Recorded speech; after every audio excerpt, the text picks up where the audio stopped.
Microwave oven নষ্ট হয়ে গেলে এর সমস্যা অনেকে খুঁজে পায় না। তাদের জন্য এই ভিডিওটি। এই ওভেনটা মূলত হচ্ছে প্লাগ ইন করলে হচ্ছে মেইন লাইনে সার্কিট ব্রেকার অফ হয়ে যায় বা হচ্ছে ফিউজ পুড়ে যায়। আর হচ্ছে এটার অ্যাম্পেয়ার অতিরিক্ত নিচ্ছে। এখন আপনাদেরকে দেখাচ্ছি। আগে ওভেনটা অন করে নিলাম। এই যে অ্যাম্পেয়ার দিয়ে খেয়াল করেন কত অ্যাম্পেয়ার নিচ্ছে। এই দেখেন প্রায় হচ্ছে 30-এর কাছাকাছি, 25 ওভার দেখাচ্ছে, 25-এর উপরে অ্যাম্পেয়ার দেখাচ্ছে। তো আমি সাথে সাথে অফ করে দিছি আবার। তো এই সমস্যাগুলো হলে সাধারণত ফিউজ, এখানে যে একটা হাই ভোল্টেজের জন্য একটা ফিউজ ব্যবহার করা হয়েছে, ফিউজটা মূলত সমস্যা হয়, কিন্তু এখানে ফিউজটা ঠিক আছে।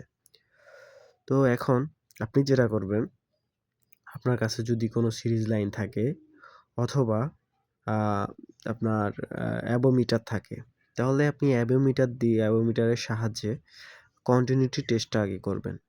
তো এই যে এখানে দেখেন কন্টিনিউটি আমার এখানে দেখাচ্ছে, মানে ক্যাপাসিটার শর্ট দেখাচ্ছে, ক্যাপাসিটার এটাতে শর্ট দেখাচ্ছে, এই জন্য কন্টিনিউটিও এখানে বিপ সাউন্ড করতেছে।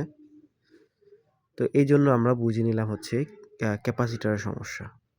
তো ক্যাপাসিটারের সমস্যা হলে মূলত হচ্ছে বা শর্ট সার্কিট হয়ে গেলে ক্যাপাসিটার ফিউজ পুড়ে যায়। তো এখানে ফিউজ পুড়ে নাই, ক্যাপাসিটার নষ্ট হয়ে গেছে।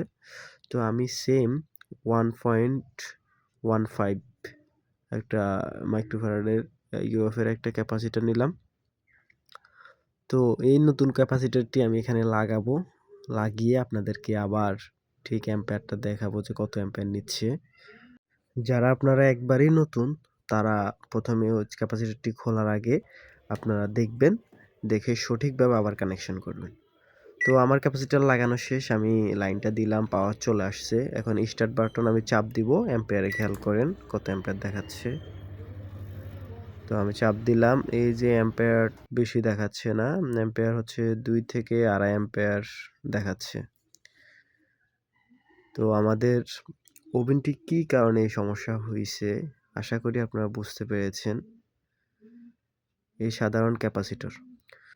তো নতুনরা অবশ্যই যে কোনো একটি আপনার যে কোনো ডিভাইস খোলার আগে, আপনি কানেকশানগুলো খোলার আগে মোবাইলে একটা ছবি তুলে নেবেন, তাহলে সহজ হয়ে যাবে।